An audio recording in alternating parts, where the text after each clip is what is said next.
تجارت انسانی زندگی کی بنیادی ضرورت ہے۔ یہ صرف اشیاء کی خرید و فروخت کا نام نہیں بلکہ ایک ایسا منظم نظام ہے جو افراد، قوموں اور دنیا کے مختلف حصوں کو ایک دوسرے سے جوڑتا ہے۔ تجارت کے ذریعے انسان اپنی ضروریات کو پورا کرتا ہے اور دوسروں کی ضروریات میں بھی اپنا کردار ادا کرتا ہے۔ تجارت کی بنیادی تعریف یہ ہے کہ تجارت وہ عمل ہے جس میں اشیاء یا خدمات کو قیمت کے عوض خریدا اور فروخت کیا جاتا ہے تاکہ منافع حاصل کیا جا سکے۔ قدیم زمانے میں لوگ اجناس کے بدلے اجناس کا تبادلہ کرتے تھے جسے بارٹر سسٹم کہا جاتا تھا، لیکن وقت گزرنے کے ساتھ ساتھ یہ نظام کرنسی میں تبدیل ہو گیا اور پھر بین الاقوامی تجارت کی بنیاد پڑی۔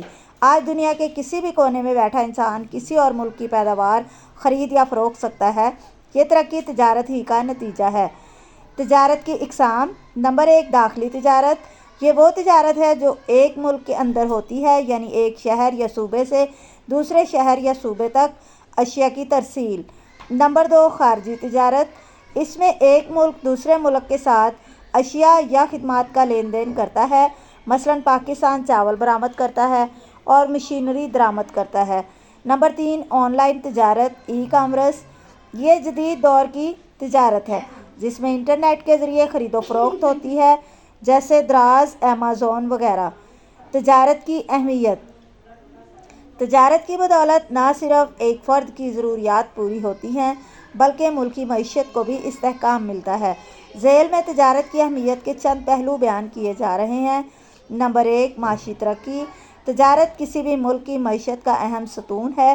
اس سے صنعتیں ترقی کرتی ہیں، زر مبادلہ آتا ہے اور حکومت کو ٹیکس کی آمدنی ہوتی ہے۔ نمبر 2، روزگار کے مواقع۔ تجارتی سرگرمیوں کے باعث لاکھوں افراد کو روزگار ملتا ہے، مثلاً دکاندار، ڈرائیور، مینیجر، مزدور، مارکیٹر وغیرہ۔ نمبر 3، بین الاقوامی تعلقات۔ تجارت مختلف ممالک کو ایک دوسرے کے قریب لاتی ہے، اس سے ثقافتی اور سفارتی تعلقات بہتر ہوتے ہیں۔ نمبر 4، وسائل کا بہتر استعمال۔ ہر ملک اپنے وسائل کو استعمال کرتے ہوئے دوسری اقوام کی ضروریات پوری کرتا ہے، یوں دنیا بھر میں وسائل کا مؤثر تبادلہ ہوتا ہے۔ نمبر 5، صارفین کو سہولت۔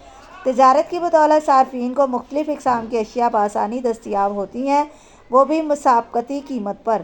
پاکستان میں تجارت کی صورتحال: پاکستان ایک زرعی ملک ہے لیکن اس کی تجارت صرف زراعت تک محدود نہیں۔ ٹیکسٹائل، چاول، آم، کھیلوں کا سامان، سرجیکل آلات اور چمڑے کی اشیاء ہماری برآمدات کا حصہ ہیں۔ بدقسمتی سے پاکستان میں تجارتی ترقی کی رفتار سست ہے، جس کی بڑی وجوہات میں کرپشن، بد انتظامی، توانائی کا بحران اور جدید ٹیکنالوجی سے دوری شامل ہے۔ اگر حکومت چھوٹے کاروباروں کو آسان قرضے دے، تجارتی پالیسیاں واضح کرے اور ای کامرس کو فروغ دے تو ہماری معیشت میں بہتری آ سکتی ہے۔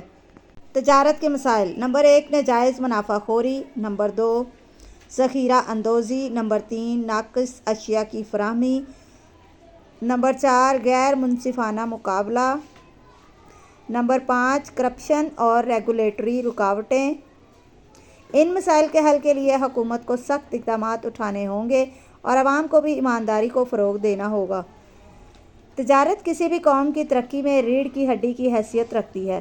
ایک مضبوط اور منظم تجارتی نظام نہ صرف ملک کی معیشت کو طاقت دیتا ہے بلکہ عوام کی زندگیوں کو بھی خوشحال بناتا ہے۔ پاکستان کو چاہیے کہ وہ جدید تجارتی طریقے اپنائے، نوجوانوں کو کاروباری تربیت دے اور برآمدات میں اضافہ کرے تاکہ ہم عالمی منڈی میں اپنا مقام حاصل کر سکیں۔ اگر ہم نے تجارت کو درست سمت میں فروغ دیا تو پاکستان ایک معاشی طاقت بن سکتا ہے۔ ویڈیو پسند آئے تو اس کو لائک کریں۔ مزید ایسی ویڈیوز کے لیے میرے چینل کو سبسکرائب کریں۔ ملتے ہیں نیکسٹ ویڈیو میں، تب تک کے لیے اللہ حافظ۔